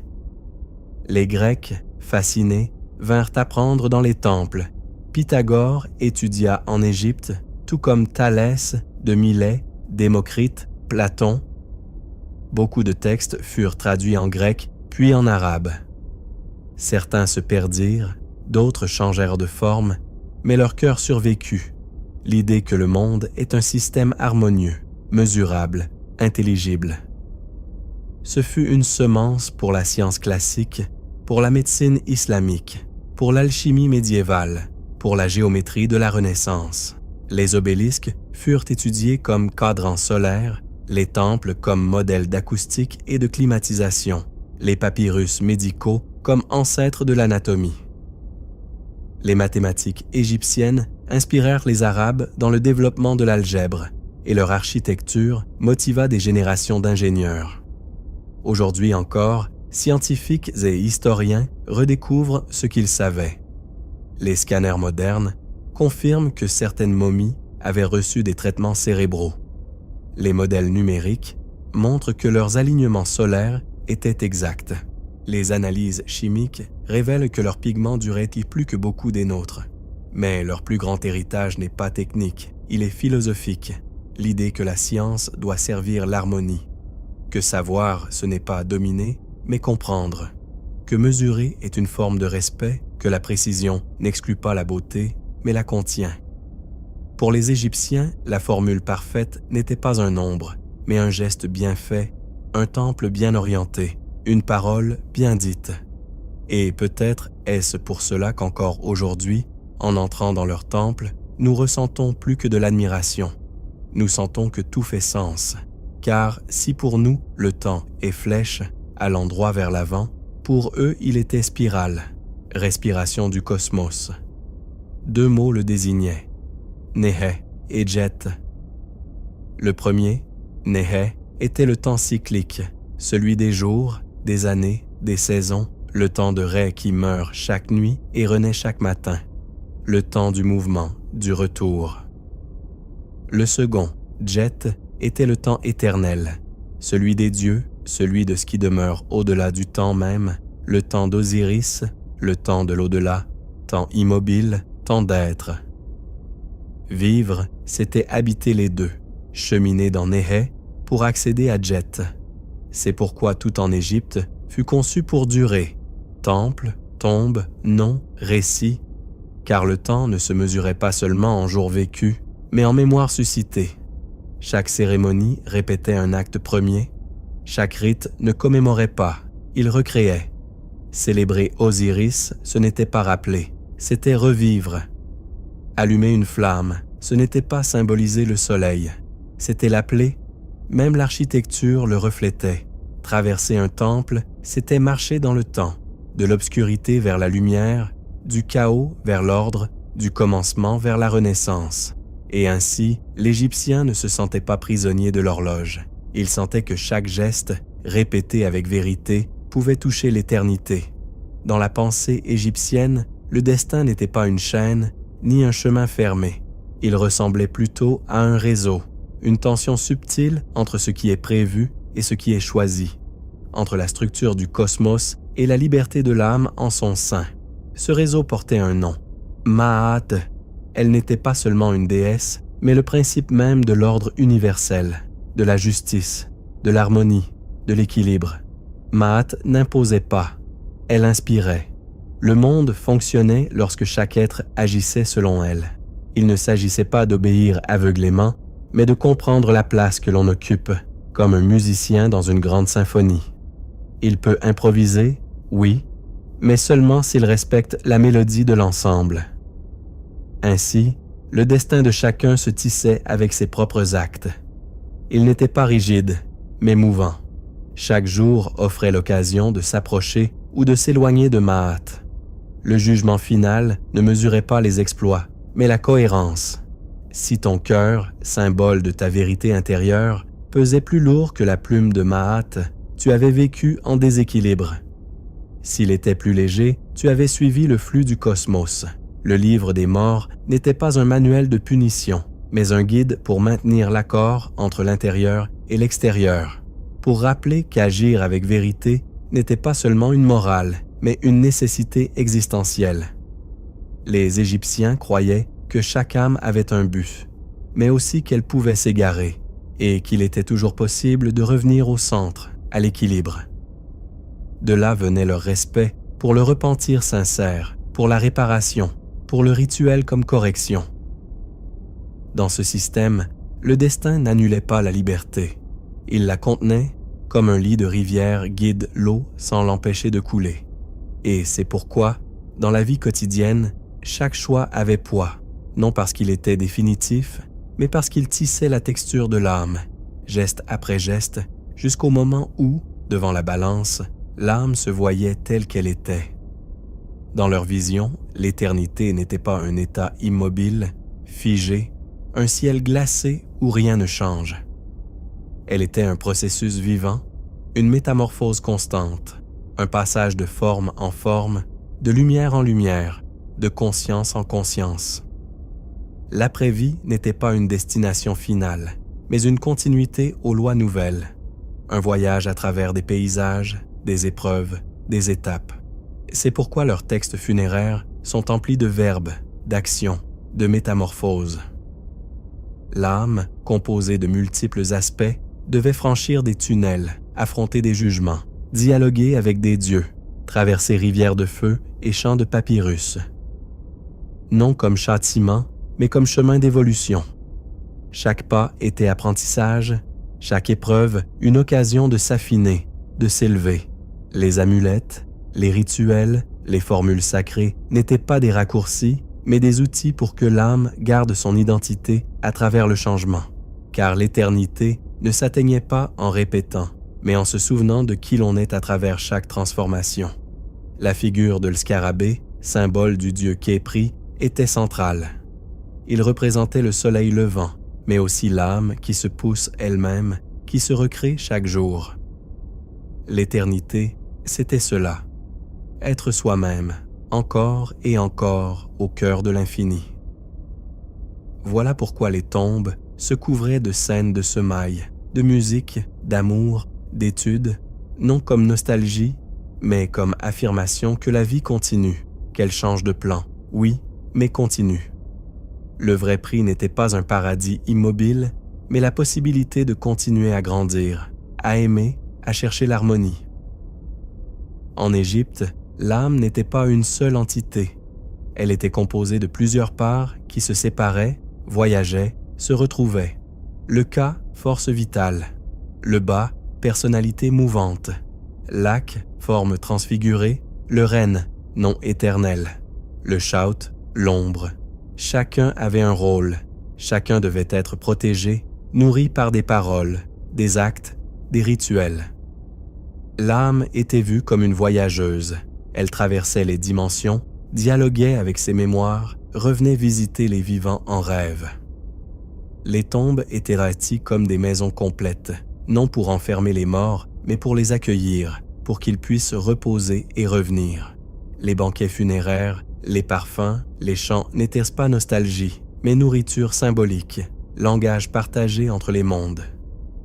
Mais l'âme ne voyageait pas seulement dans l'au-delà, elle voyageait aussi dans l'histoire, à travers son héritage, ce qu'elle laissait dit, fait, semé. Chaque bonne action restait comme graine, chaque faute comme pierre qu'un autre devrait porter. C'est pourquoi le souvenir était sacré. Prononcer le nom d'un ancêtre, c'était le faire revivre. Écrire son histoire, c'était l'arracher à l'oubli. Ainsi, la véritable éternité était double, une dans l'autre monde, une dans celui-ci.